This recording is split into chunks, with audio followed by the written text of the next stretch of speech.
Mga sinyalis na toxic ang isang tao. Number 1, hindi siya tumatanggap ng pagkakamali. Number 2, makasarili. Sarili lang niya ang iniisip niya. Number 3, naninira ng kapwa para umangat siya sa iba.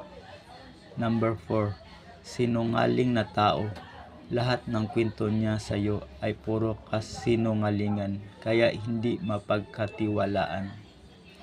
Number 5, ang tingin niya sa sarili niya, siya ang pinakamagaling. Number 6, laging mali ang nakikita niya sa iba, pero sariling mali niya hindi niya nakikita. Number 7, tuso at mapanlamang sa kapwa. Number 8, inggitera. Number 9, pakialamera.